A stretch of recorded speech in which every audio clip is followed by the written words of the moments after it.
Another episode of our webinar series. And we're so excited to have you with us. And I am going to introduce you to Alyssa, who's going to kick us off. Alyssa works with Strive Education, who is gracious enough to help us put on these webinars. So thanks, Alyssa.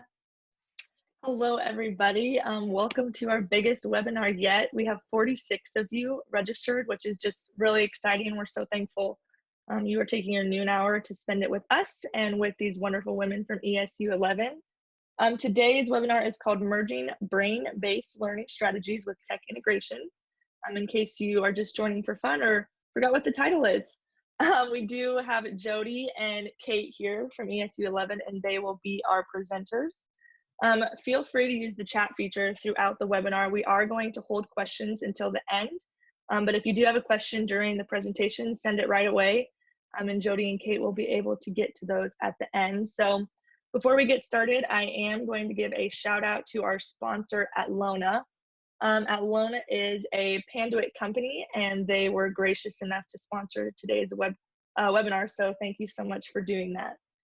Without further ado, I'm going to turn it over to Kate and Jody to go ahead and get started with their presentation. Great, thanks Alyssa. Hey everybody, I'm Kate, and Jody and I are here today to talk to you guys a little bit about the importance of using brain-based research when you're incorporating technology in order to engage the different systems of the brain in order to make learning a little bit more effective. Before we get started, we would like to encourage you all to use our hashtag here that we have devised at ESU 11, turn it up to ESU 11. We want everybody to just kind of give it 110% all the time. And so that's kind of our mantra here at ESU 11. It's turn it up to ESU 11. So we would encourage you to tweet and post on Facebook anything that you hear that is either new learning for you or is something that just reinforces what you've already known. Go ahead and tweet that. Use our hashtag as a little bit of encouragement. There will be prizes given at the conclusion of our webinar today. So the more often you tweet and post, the more opportunities you have to win. So we encourage you to do that. Get those phones ready. Let's go ahead and we'll get started. Let's just talk a little bit about brain research. And I'm just going to be very honest with you. I am not going to share a whole lot of new information with you. Jody's going to wow your socks off.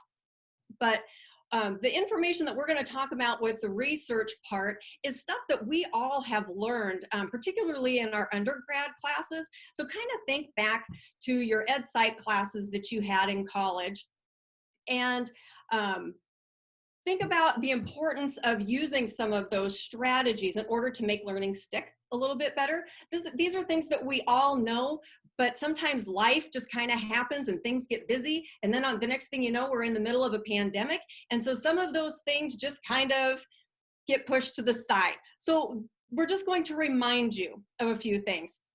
So as you're looking at this first slide and you see that bar, this numbered bar, we're going to refer back to the primacy recency effect. You'll recall primacy recency basically states that kids remember what happens first in a class the best. So if you look at that first little section of this bar with the number 1 on it, that basically represents our bell ringer. Our opening, our anticipatory set. It's when we do a brief review of the previous day's learning and do a quick check for understanding. This part does not last very long, probably 5 to 10 minutes, no longer than that. That's what kids will remember best.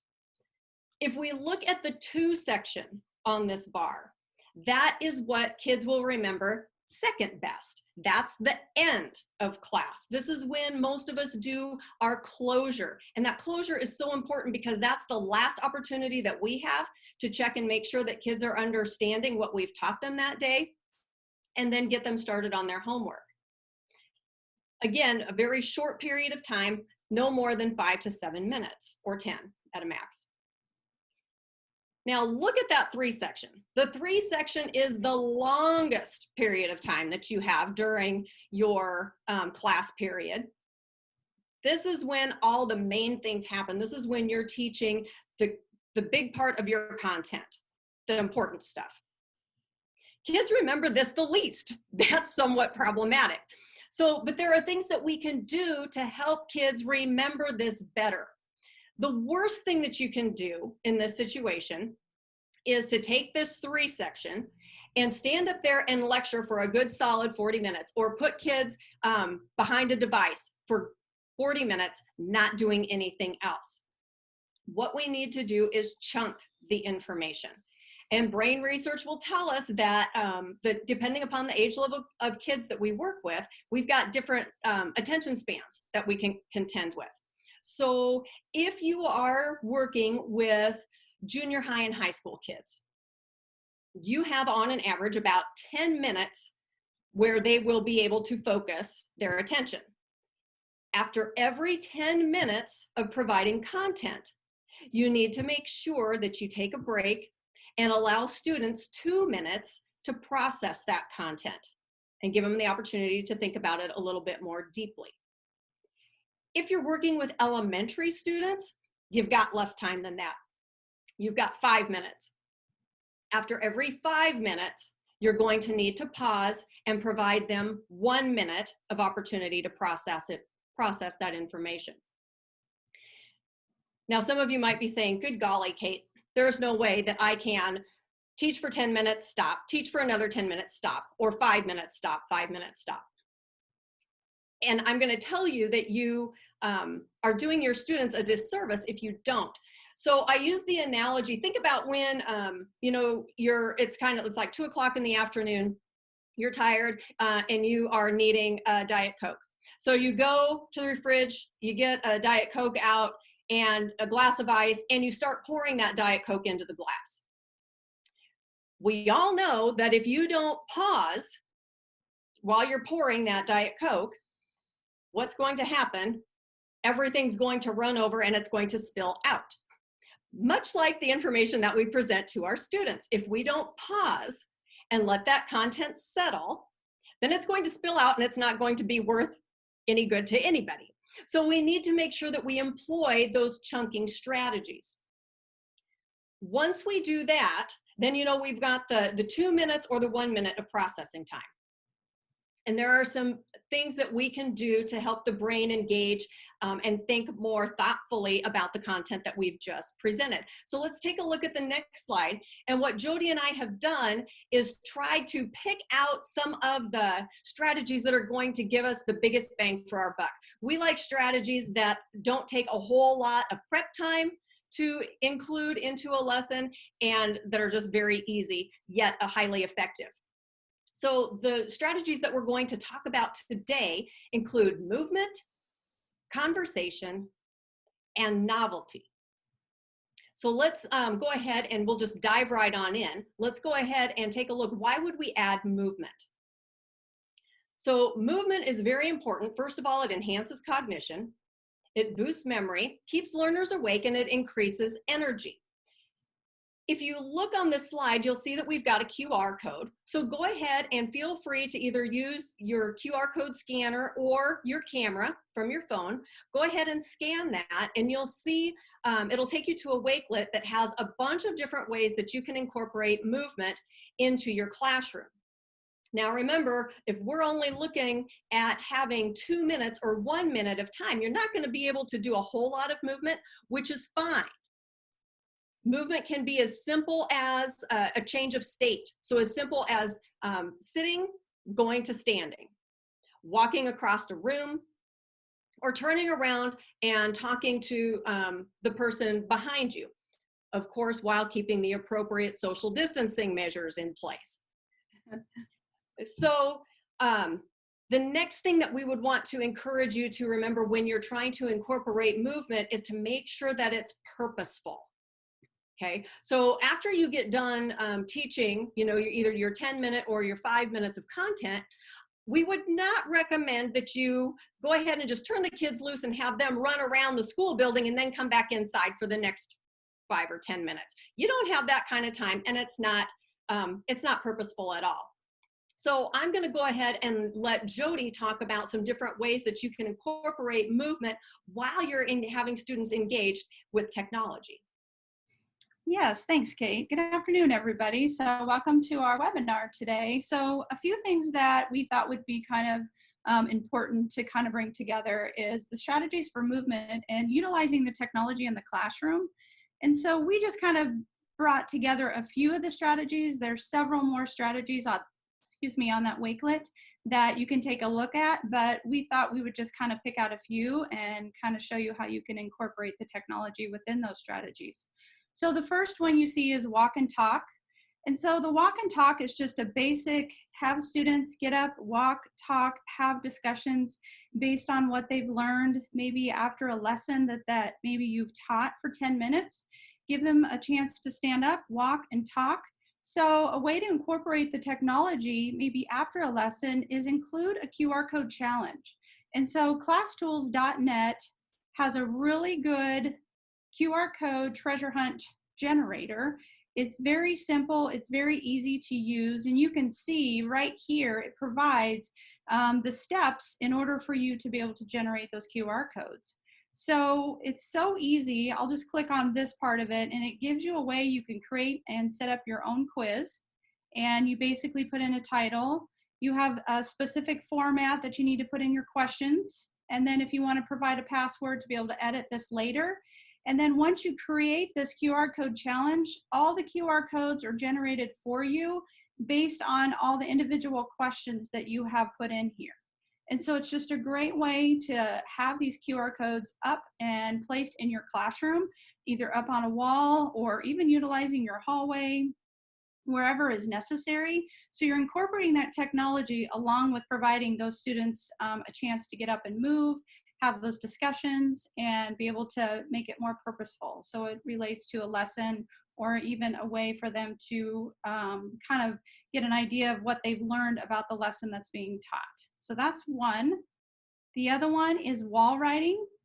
So one of the things with wall writing is maybe bring out some big poster paper or big sticky note paper and put that up on your walls in your classroom and have maybe specific questions on those that kids can actually go to and answer. Usually a good way to do this is utilize an online learning platform, and we just threw IXL in as an example.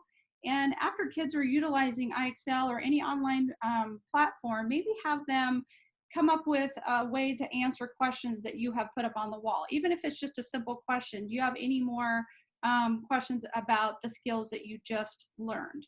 Or what basic skills or what skills are you still struggling with?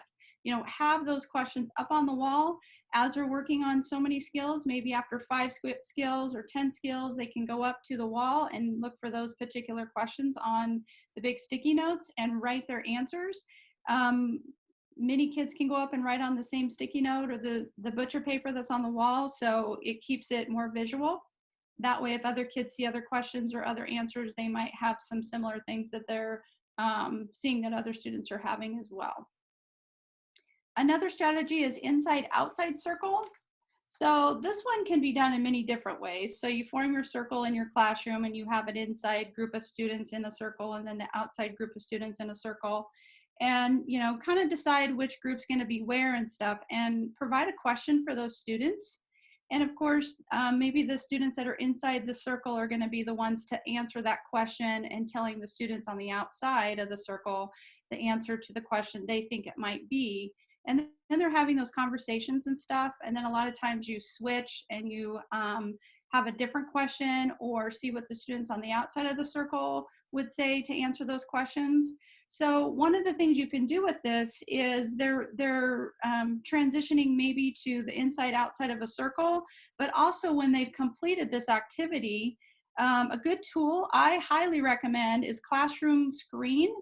And it's got several little widgets that you can use to create some management for your classroom. But one of the things that it does have is an exit poll, which I really do like this exit poll. And if you have like a smart board or something that's interactive with your students can just go up to this exit ticket. So it's open a new poll, and it provides a poll for your students to just go up. And right now, this is a question that says, what did you think of today's lesson? you can adjust that. There's a setting up here that you can adjust, and you can open that up and you can put in any question that you feel you need.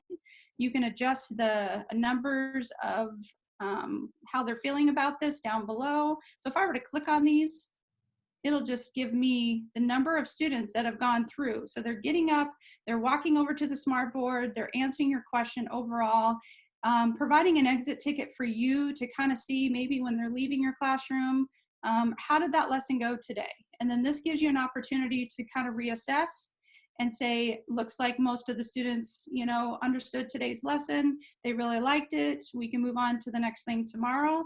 Or if you had several that just really struggled a little bit, maybe it's a way where you can go back and do some reteaching the next day. So that's just a really nice tool that I would highly recommend. And just briefly showing you this is Classroom Screen. It has several widgets down here that you can utilize throughout the day in your classroom. So it's a great learning management or great management tool to provide just a sound level, dice. You can do random name pickers, a timer, a traffic light, just all sorts of fun stuff to utilize in your classroom during the day. And one of the other things that I've come across that I thought is kind of fun and utilizing the technology to do this, I don't know if you're familiar with Scoot. So Google Scoot basically allows you to integrate that technology along with moving. So how this works, and this is just a link that I'm on right now that takes you to this, and it gives kind of a description on how the Google Scoot works. I'm just going to kind of give you a little brief overview of it. But it's basically a digital Scoot game, and it's just what it says, Scoot. And so what happens is it's basically, this works in all accomplished on Google Classroom or Google Slides. And you can deliver this through a Google Classroom management system, but it's all on Google Slides, and students basically are scooting from computer to computer, or you can do it on an iPad or Chromebooks or whatever devices you have in your classroom.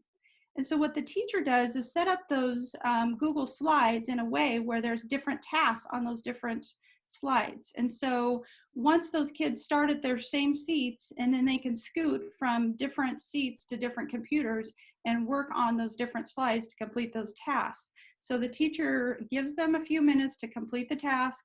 The teacher says, scoot, all students move to the next computer to work on the next slide to complete the task. So it's just another way to incorporate that movement. Those tasks can be something that relates to a lesson specifically that they're learning, something that they're creating, building, just kind of working through some of those different 21st century skills too in order to incorporate this really neat activity. So another way to pull in that movement and incorporate that technology. So these are just some strategies to incorporate the movement for technology. There's a lot more strategies there, and some of these that you see as far as incorporating the technology can be utilized in some of those others as well on that Wakelet. I'm going to jump back in and let Kate talk about discussion. All right. So before we get too in-depth with discussion, we can't see anybody, but right now I'm just envisioning, since we just learned a lot of different strategies that you could include movement with technology. You learned a few or remembered a few brain research things that include technology, or excuse me, that include movement. I'm just going to pretend that all of you've got your phones out and you're doing something with a tweet or a Facebook and including that hashtag turn it up to ESU 11. And let's see, Jenny and Sheila, no pressure, but if we don't see something from you, we'll be highly disappointed. So now let's go ahead and talk about using discussion. So if there's one thing that I would really like you guys to remember the most out of everything that we talked to today, it is this quote: "He who talks the most learns the most." So just take a few seconds, think about your own classroom setting, and be very honest. In your classroom, who does the most talking? And if I'm being honest, I know when I was in the classroom, I did a lot of the talking. Hands down, the most talking. And I know a lot of you are saying, but Kate, I'm the content expert. Of course I'm going to do the most talking. And I get that. But we are doing our students a disservice if we do not allow them to talk, because talking will help them process that information at a deeper level. And let's face it, All of our kids today, they want to talk anyway in class. We might as well give them something that we want them to talk about and let them do it. So let's go ahead and take a look at this next slide. Like I said earlier, the worst thing that you can do as a classroom teacher is to get up front and spend your entire 50 or 60-minute class period lecturing. And this is the research that we have that proves it. If you do that, research shows that students typically remember 5% of what you said. That's not effective learning. But go ahead and look down farther on that pyramid. If we get down to discussion group and have our kids engage in some discussion, then we're going to increase that average retention to 50%. And if we go even farther by having them teach others and use their own learning, then we've increased their retention to 90%. And that is really where we want their learning and retention to be. So let's take a look at this next slide. Why do we want to use discussion? Like we said, it increases retention. It builds relationships. And if there's nothing else that we have learned with this whole pandemic, it is that learning is social and relationships are highly essential. It creates meta learning. So students actually start to understand how they learn certain things. It elicits feedback, which is so important, not only for us as teachers so that we can do checks for understanding and understand exactly what students understand and don't understand, but it allows students to be able to provide feedback to one another. So then they're able to take that learning into a deeper level. And then talking also enhances self-worth. We've got another QR code on the screen. So go ahead, we'll give you a few seconds. Snap that and look at this other wakelet. And then Jody's going to talk about how you can incorporate discussion with some technology.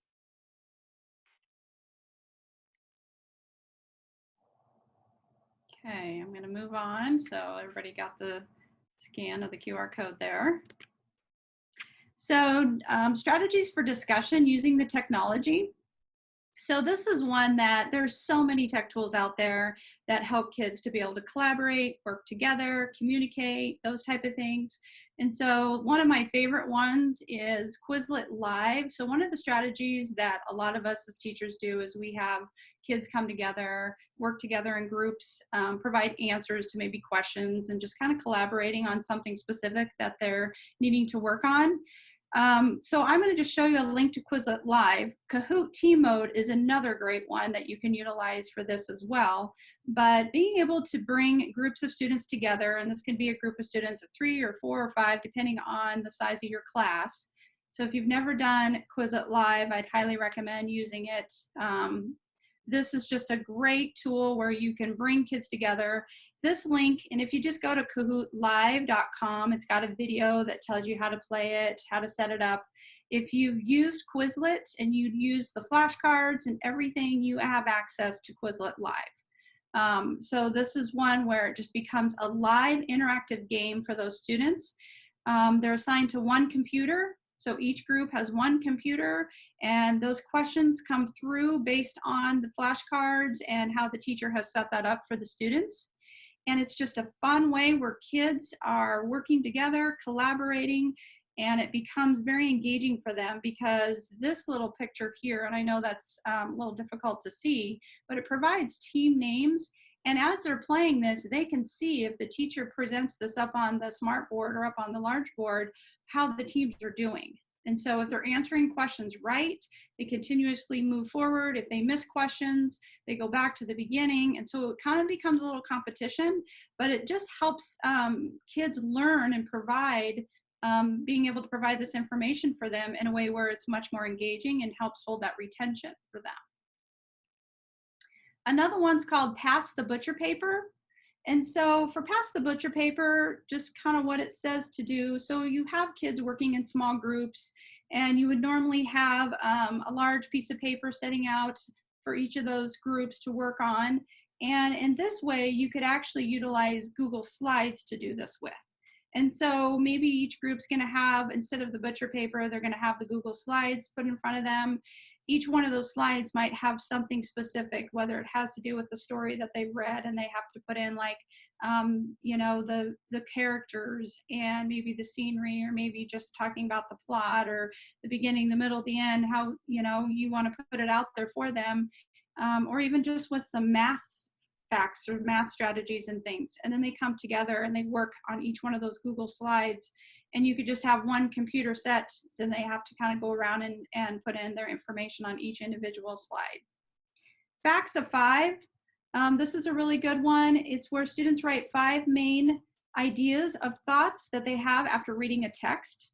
And then as students work together, they kind of form smaller groups, and then they come together and they go through and they figure out what list of facts they want to come together with to pull from that first original list. And so they just kind of keep bringing together smaller groups and working through that list of facts and determining which top 5 facts would be important to utilize. So a Padlet is just a really great tool that I would highly recommend, not only just for this, but it's very interactive. Students are able to work on their first individual facts here. So you can set up a column on a Padlet. So each individual student sets up their facts here. Then they form their small group and they collaborate and they decide which facts they think would be best to choose from in their small group. And then they kind of get together in another, bring more kids together, and then they narrow those facts down into even lesser amount of facts, and then they can finalize it with maybe the top 5. So the class is just kind of working together, collaborating. You're bringing those small groups together to kind of determine which facts of 5 would be the best facts to go with based on what they've read off of that reading text. So it incorporates that collaboration, that communication, just some great discussions, and brings together some information for them to kind of learn from each other too, which provides that retention and stuff. I love Padlet. Padlet's just a great one to have kids just collaborate and brainstorm. You can set up different templates. So if you've never used Padlet, I'd highly recommend checking it out. This is just one way it can be utilized. There's many ways it can be used in the classroom for students. And then note-taking pairs is another strategy. And so this is just basically having kids take notes based on what teachers are presenting to their students during a lesson. So note taking, and for kids, it's very difficult, not knowing for sure what notes to take, what notes are really important to take. And sometimes as teachers just start talking, kids are struggling with what notes to take. So being able to have those kids come together and collaborate and utilizing those notes, Google Keep is just a great tool. So kids can actually set up a note in their Google Keep, and then they can share their notes with other students, maybe in small groups. Those students can come together, and then they can kind of work together to determine which parts of their notes are most important, maybe highlight those areas of notes within the different listing of notes that they see. I love Google Keep. It's just a great way, kind of like Google. You can share it with others in your classroom, bring together those notes, and then just kind of go through and determine which notes would be most important to keep and which notes that the students have taken are probably not as important. And so just another way to come together and discuss and collaborate. Google Keep is just a great one. It's also a great tool for kids to kind of help them stay organized. So you can see right here, especially with our remote learning that we're having to do now, give them a to-do list. What things do they need to complete still, and have a checklist ready to go for them. So just other ways of utilizing Google Keep, not only for these particular strategies, but just a good organizational tool for students as well. So those are some strategies for discussion. Again, there's plenty other ones in the Wakelet that you can take a look at, but just try a few of these and see how they work for you. And hopefully they'll be a little more engaging and successful, and really get those kids to begin discussing, building those relationships and collaborating together with each other. Great. So go ahead, get those phones out.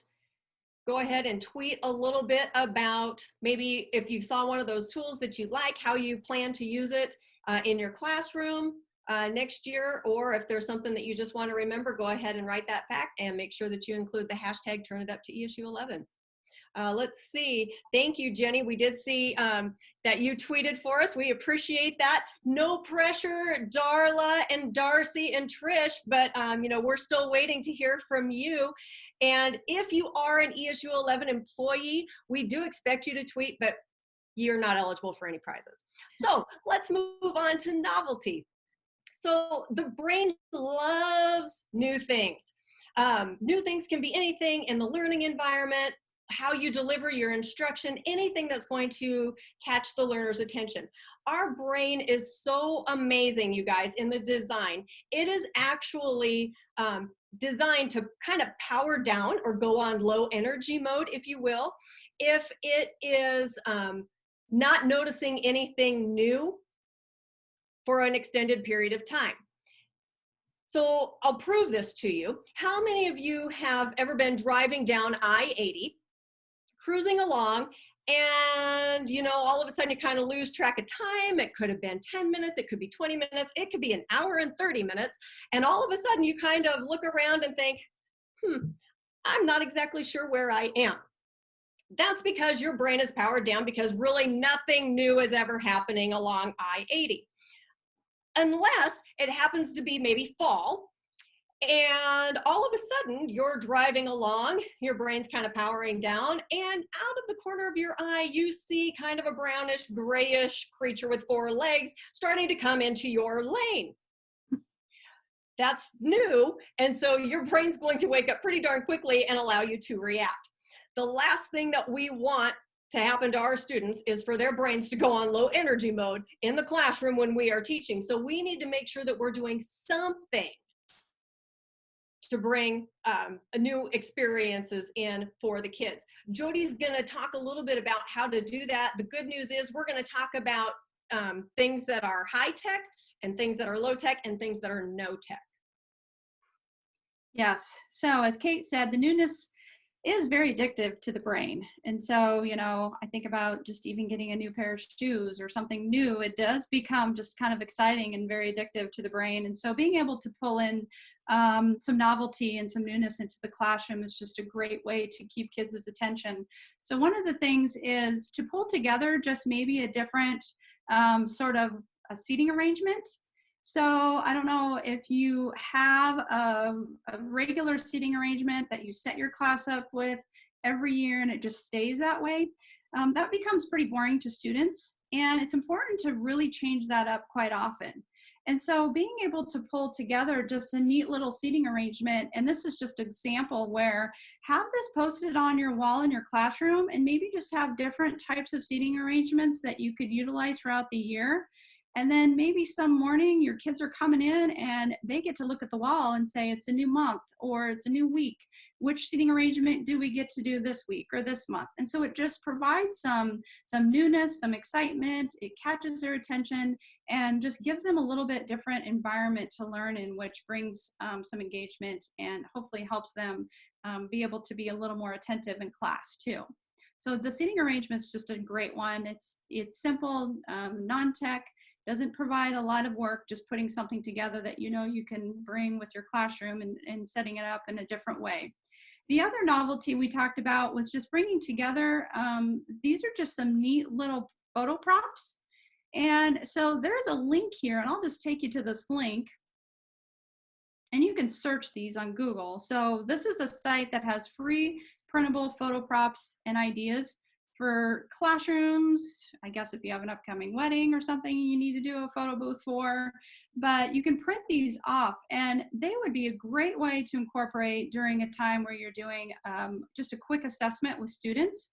You know how sometimes we do a thumbs up, thumbs down, or give me a high five, or however you provide a quick assessment on how kids are feeling about a particular lesson or how they're understanding a particular concept or topic. You could utilize these photo props instead, just to pull in some newness. It gets kids a little bit more excited. It also puts something in their hands, which kind of sometimes students find that comfort level, and that really helps them pay a little bit more attention too. And then sometimes for kids it becomes too distracting, but it also provides that way where they're a little more engaged and they're excited to kind of show you what they know and understand. If they get to use some fun little bow ties, some fun little mustaches, sunglasses, lips, hats. There's all sorts of different ones here. So there's even dog ones you could put in as well, and have those just made in, with a stick in a basket in your classroom, and they're just ready to go for just a simple assessment that you're wanting to do with your students to bring in that newness. Okay. So one of the other things we wanted to share with you too as well, now this is more technology based with novelty, and this is something I know kids really do enjoy doing. We've experienced this with students in ESU 11 and they just love this so much, but this is a Google Expedition. And so what this is, and here is the app that actually is what you would normally download to find your expeditions, but Google Expedition is an immersive education app basically that allows teachers and students to explore the world through thousands and thousands of virtual reality field trips. So you can do VR, you can do AR, which is augmented reality. If you have a chance, go ahead and scan, if you would like, these 2 QR codes, and then I'll take you to kind of where they go and show you a little bit about how this works. But just from looking at the images here, you can see one of the neat things about Google Classroom or Google Expedition is that a teacher can be kind of the guide for the classroom. So the teacher gets to set up a Google Expedition and guide students through the expedition. So as they're looking through their devices with their glasses here, a teacher's able to use her iPad to read through the expedition and explaining what kids are seeing. And so this just brings a lot more excitement. It brings in a lot of novelty and newness into the classroom. It's basically taking a field trip, but you're not leaving your classroom. You're doing it right there within your classroom. So this is just a neat website to take a look at if you're interested. It basically has a lot of examples and some neat little videos on how a VR and an AR expedition would work. And so here it talks a little bit about how each one of these, so the VR lets you explore the world virtually, while the AR, which is this right here, brings basically abstract concepts to life. And so basically what would happen if you pull up a heart, it brings that heart to life in your classroom, and it's really large and big, and it can be more in a 3D figure where kids can actually see all the different parts and stuff. And the expeditions, it travels kids anywhere you want to go. So in here, and I just want to kind of show you this, and we also have a link to this as well too on our slide, but here is a link to a spreadsheet that has several virtual expeditions and VR and AR expeditions that you could check out. You could link to, it gives descriptions. There's videos on here that give examples. So take a look at this website if you're interested and you get a chance to kind of see what a virtual expedition and an AR expedition look like. I want to show you what this looks like here, because this is always being constantly updated. So Google Expedition is always updating their latest expeditions, whether it's a VR or AR. So right now we're looking at the virtual expeditions, and you can see through this spreadsheet, it has the name, panorama titles. Every expedition has what they call titles or scenes. And so you get to go through different scenes with your students. If there's some scenes you don't feel are necessary, you can skip those scenes. You don't even have to do them all. But then you also have a description. What exactly is that expedition going to teach your students? It's going to give a good explanation, so it gives a little bit more detail about it. And then there's also some additional materials for some of them. There may not be for all of them, but there might be some little worksheets or little lessons, or maybe a pre-lesson that you do ahead of time before you do your expedition. So these are just wonderful and incredible things to do with your students if you have the opportunity. There is also availability to get kits. So if you're interested and you want to get the Google Cardboard, get the kits, you would need specific devices to go in those Google Cardboards. There's all of that on the website too. So ESU 11 does have in our media department, we do have virtual expedition equipment. So anybody in ESU 11, you're welcome to check it out from us to try this out into your classroom. So we've seen this, we've witnessed this, and we know this is definitely very engaging and something fun and new for students. So they do enjoy this. It is a lot of fun for them. All right. Anything on virtual expedition, Kate, that you can add to that? No, I think you were very, very clear in covering it all, Jody. Great job. Okay, so one of the things that we wanted to do with you, and my little picture is not showing up here, is normally if we were to present this to you face to face, we would have QR codes set up in our room for you to have a chance to kind of walk around and scan those QR codes and answer some questions and stuff. The nice thing about the QR code challenge, it actually provides several of these strategies we talked. It provides the communication tool, provides just the movement and things like that. And it is something that's new and novelty, allows those students just to get up and move, communicate with other students in their classroom. So we would normally give you guys some time to stand up and walk around and scan some QR codes. Instead, we're gonna show you some QR codes here with a few questions. We'll just show you them. You can answer one or two of them. A couple things to think about when you use your camera app. So the way this QR code challenge works, it still allows you to scan those codes with your camera app, but it also makes it look like a Google search. But the question is at the very top. So if you want to test that out and try that here in just a second using your camera app, feel free to do that. The other one is the Enigma, and I had actual images here, this didn't show up. This one actually pulls the question up in a better format. So depending on your preference on how you want to utilize this, they both work to provide the question. The Enigma just does a really better job in actually posting that question up on your device. And I'll let you try this out here. Oh, okay. Oh, Nice. I bet, I wonder if we can refresh real quick. Let's try that. Yeah, get out. There we go. Okay. Maybe this will bring it together this way. Oh, There, maybe just don't go into present mode. let's just try this. Yeah. So go ahead and scan these QR codes and use the camera app or the Enigma, whichever one you prefer. And we've kind of put some questions together about our presentation today, just to give you kind of an idea how this works. Yeah, like Jody said, we basically demonstrated how you should not be setting up your classroom in just sitting and having your kids sit and you lecture solid.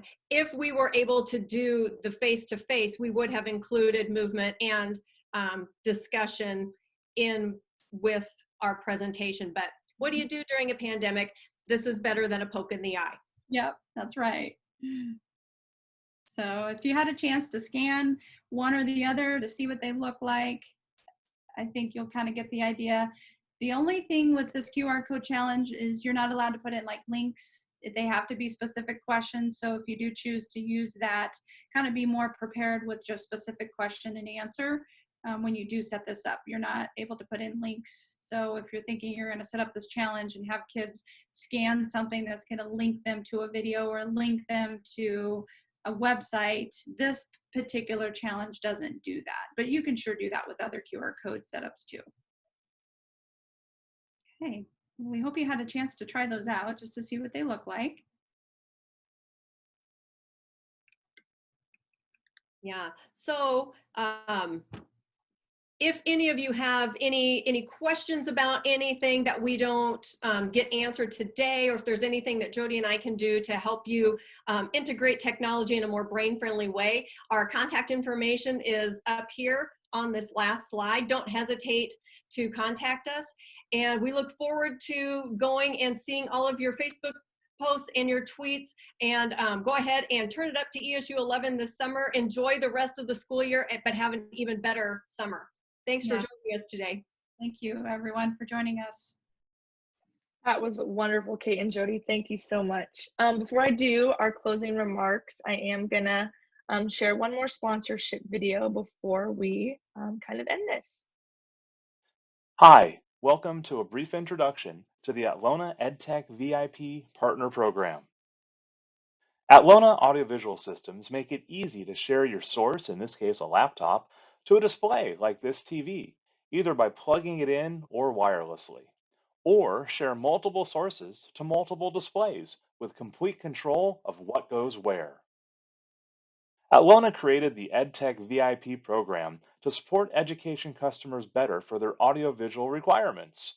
Education customers have more responsibilities now than ever before to be on budget, provide a fast response time, and manage the largest number of AV rooms and spaces ever. We created this partnership to help education customers become closer to the manufacturer to provide direct feedback and guidance for future products. We know education partners are now designing systems, then either contracting or self installing them, and must provide the frontline support for all rooms and spaces. The Atlona EdTech VIP program includes 10 key Atlona advantages: training in the Atlona Academy, special education pricing, assistance in audiovisual system design, direct technical support, and advanced replacement, if needed, upgrade and trade in programs, multiple ways to assist with AV hardware evaluations and demonstrations, a new education partner portal with exclusive opportunities, an EduPoints rewards program to earn credits for travel to Atlona or Panduit factory trainings and meetings, and spare or test products, as well as dedicated EdTech program managers, someone you can call and talk to about your needs. We're excited to have you sign up today at atlona.com/edu to become a partner in our EdTech VIP program. Thank you. Awesome. It looks like we had a couple of messages come in. Yes. Jenny, this recording will be available. We don't usually send emails out just because it's a big file, but it will be available on our website webinar recordings, and we can definitely include that link in emails going forward. Yes, this is a great time to send in any last minute questions as we kind of close out. Jody and Kate, thank you so much for all the resources you provided. There were so many good ones that you don't even necessarily need to use in a classroom. They would be a great tool to kind of use as I'm sure teachers are closing out their school year. So thank you so much. If you have any questions, following the webinar, Jody and Kate did share their contact information, so feel free to reach out to them. Thanks, everybody.